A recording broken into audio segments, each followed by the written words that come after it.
Le discernement, il s'opère des deux côtés, c'est-à-dire que nous connaissons les choses surnaturelles, mais l'ennemi nous connaît également. Voilà pourquoi nous devons être vrais, nous devons être authentiques et ne pas aller toucher à des domaines, à des choses dont nous n'avons pas l'autorisation, la permission de toucher. Tu dois savoir que l'ennemi te connaît. Dans Marc, au chapitre 1, verset 24, nous avons ce démon qui, lorsqu'il voit Jésus, il commence à crier « Jésus, fils de David, je sais qui tu es. Qu'y a-t-il entre toi et moi? Tu es venu pour nous perdre. Et je sais qui tu es le Saint de Dieu. » Et ça nous montre de façon claire que l'ennemi nous connaît. Il te connaît. Il sait si tu es un chrétien, une chrétienne authentique. Il sait si tu as une vie sainte ou si tu as une vie de péché. Je me souviens, un jour, j'étais en pleine délivrance et nous étions un petit groupe dans une pièce et il y a un frère qui est entré, sûrement désireux lui aussi de venir prier pour la personne pour qui nous prions pour la délivrance. Et dès que ce frère est entré dans la pièce, l'esprit humain qui était dans la personne s'est redressé avec une force, une violence, et il lui a dit « Toi, tu veux venir me chasser. Toi, tu veux venir me chasser. Tu veux que je te dise ici devant tous qui tu es. Tu veux que je dise qui tu es, ce que tu fais. Toi que je connais, tu veux venir me chasser. » Il était dans une colère. Et je me suis levée, j'ai dit au frère, vite, sors de la pièce, sors de la pièce. Parce que cet esprit aurait pu le mettre en pièces.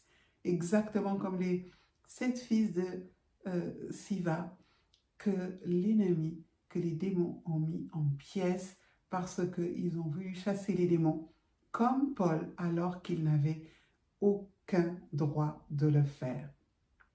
Nous devons nous assurer que lorsque nous allons faire un quelconque travail, surtout en ce qui concerne la délivrance, nous devons nous assurer que nous avons le manteau, nous avons l'approbation, nous avons l'autorité pour le faire et surtout, nous avons une vie de sainteté parce que le discernement va dans les deux sens, à savoir que non seulement nous savons qui est l'ennemi, mais l'ennemi sait également qui nous sommes.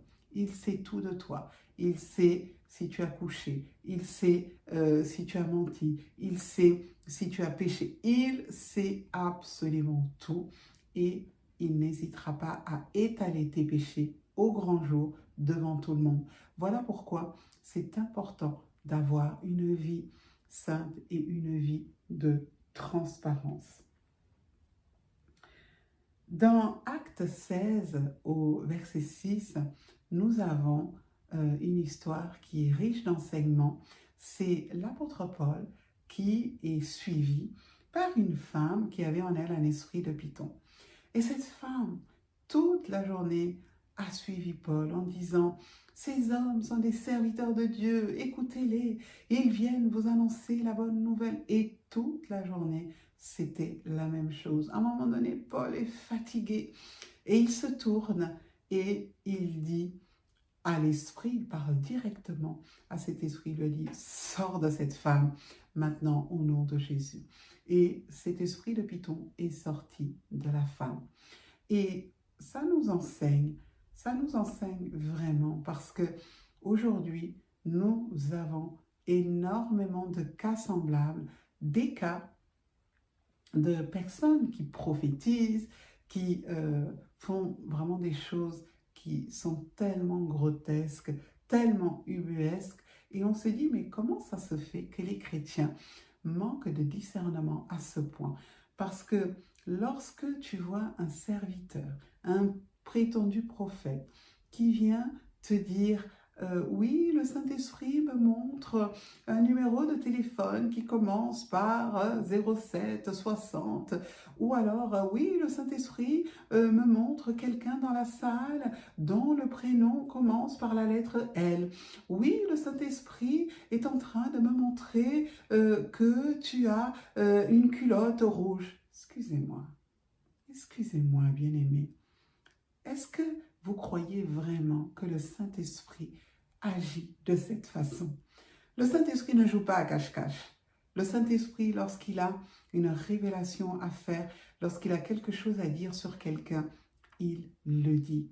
Et ça, ce sont des esprits de démons, ce sont des esprits de python. Ça n'a rien à voir avec le Saint-Esprit.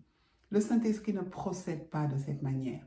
Et il n'y a vraiment que les croyants qui n'ont pas de discernement, qui ne connaissent pas la parole de Dieu, qui ne la lisent pas, qui peuvent se laisser tromper de la sorte.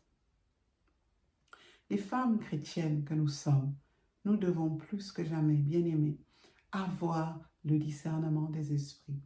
Et tu dois prier, tu dois demander au Saint-Esprit de t'éclairer. Saint-Esprit, montre-moi. Saint-Esprit, équipe-moi. Saint-Esprit, parle-moi. Quels que soient les enseignements que tu écoutes, quelles que soient les personnes que tu rencontres, quels que soient les ministères même qui viennent en vêtements de prophète, de pasteur, de bishop, de tout ce que tu veux, tu as l'obligation et le devoir de les éprouver. Quels que soient les rêves, les songes, les visions que tu as, quels que soient les anges, il y en a aujourd'hui, maintenant c'est la mode. Un tel ange m'est apparu et m'a donné une clé, m'a donné un code, m'a donné telle huile. Bien-aimé, écoutez, écoutez la voix du Seigneur.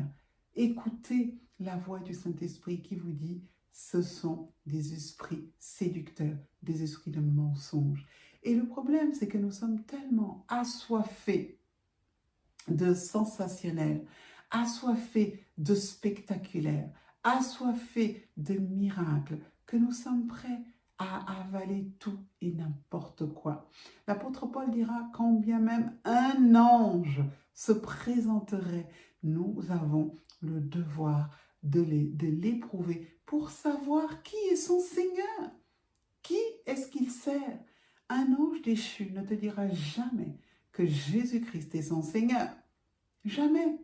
Nous avons le devoir de ne pas tout croire, quelles que soient les expériences que tu vis.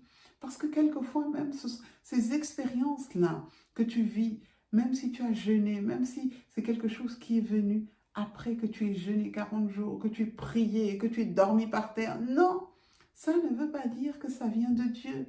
Le diable également se déguise en ange de lumière parce qu'il veut tromper les gens.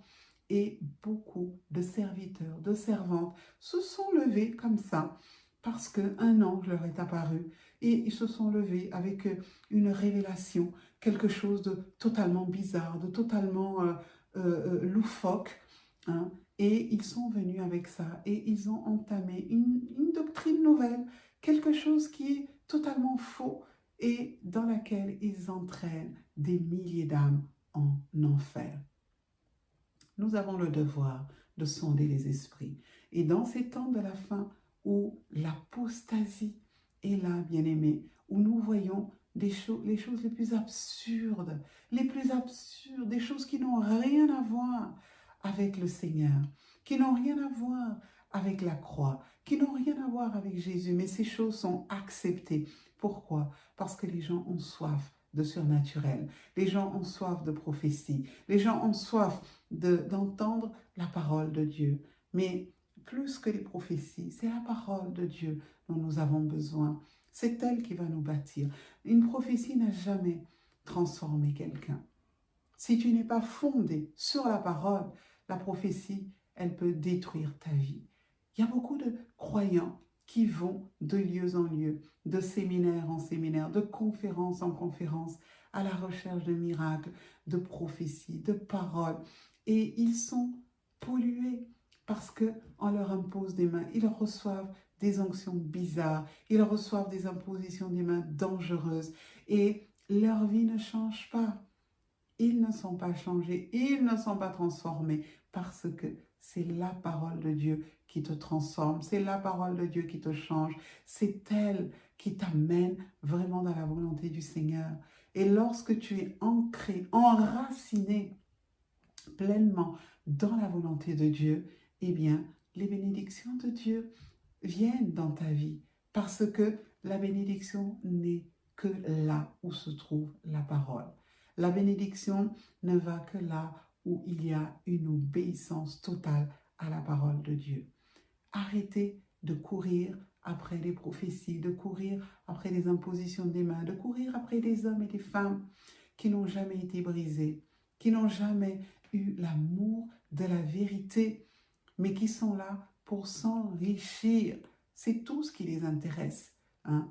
Nous devons prier, demander à Dieu de nous équiper, de nous accorder ce don de discernement.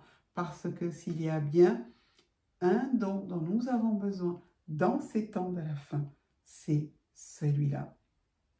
C'est quelque chose de très important. Soyez bénis et je vous dis à très bientôt. Shalom.